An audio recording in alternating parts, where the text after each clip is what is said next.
আসসালামু আলাইকুম রহমতুল্লাহি বারাকাতু। দুঃখ ভারাক্রান্ত হৃদয় নিয়ে কিছু কথা বলতে চাই। ভারতের ত্রিপুরার Dumbur hydro electric power project বা ডম্বুর গেট কোনো সতর্কবার্তা ছাড়াই খুলে দেওয়ায় ভয়াবহভাবে প্লাবিত হয়েছে নোয়াখালী, ফেনী ও লক্ষ্মীপুর জেলার বিশাল অংশ, পাশাপাশি কুমিল্লার বেশ কিছু অংশ, এছাড়াও আসমানিয়া গোমতী অস্থায়ী সেতু সেটি ভেঙে গিয়েছে। পার্বত্য চট্টগ্রাম, সিলেট, হবিগঞ্জ, মৌলভীবাজার ঘন্টায় ঘন্টায় এগুলো পানি বাড়ছে। এর সাথে সাথে রয়েছে অতিবৃষ্টি। গত 2-3 দিন যাবৎ বৃষ্টি ঝরছে তো ঝরছেই। এমত অবস্থায় হাজার হাজার পরিবার পানিবন্দী হয়ে বিচ্ছিন্ন হয়ে গেছে। এমত অবস্থায় দ্রুত উদ্ধার তৎপরতা এবং তাদের প্রতি সহযোগিতার হাত বাড়াতে হবে।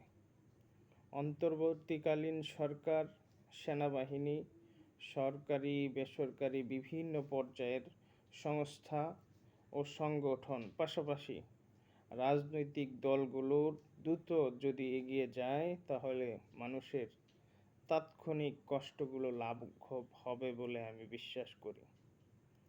এই আকস্মিক বন্যায় ঘাবড়ে যাওয়ার মতো পরিস্থিতি সৃষ্টি হয়েছে।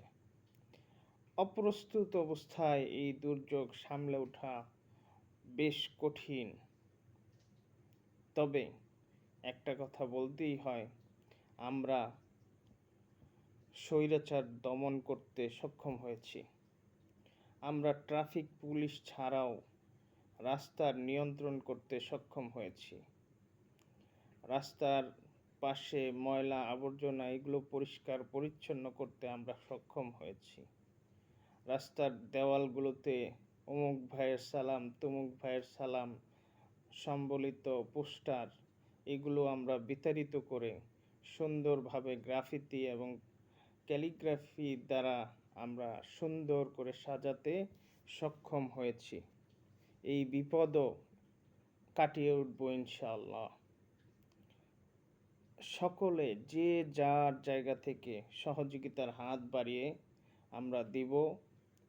তবে একটা বিষয় লক্ষ্য রাখা, যে বিকাশ করিম কিংবা বিকাশ খান যারা আমরা ইতিপূর্বে দেখে এসেছি তাদের কবলে যাতে আমরা পড়ে না যাই। আস-সুন্নাহ ফাউন্ডেশন আছে, তারা সাহায্যের জন্য এগিয়ে যাচ্ছে।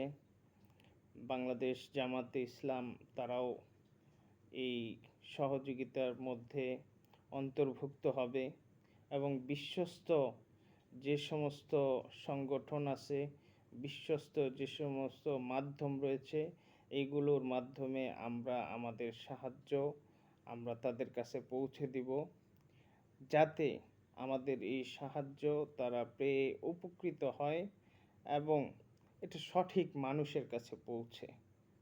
এই বিষয়ে আমরা লক্ষ্য রেখে আমরা যে যার জায়গা থেকে যতটুকু সম্ভব আমরা সাহায্যের হাত বাড়িয়ে দিব। আল্লাহ তাআলা আমাদেরকে আমাদের এই বিপদ থেকে রক্ষা করুন এবং আমরা যাতে সুন্দরভাবে আমাদের এই সুন্দর বাংলাদেশটাকে সাজিয়ে গুছিয়ে আমরা এগিয়ে যেতে পারি। আল্লাহ তাআলা আমাদেরকে সেই তৌফিক দান করুন। আমিন।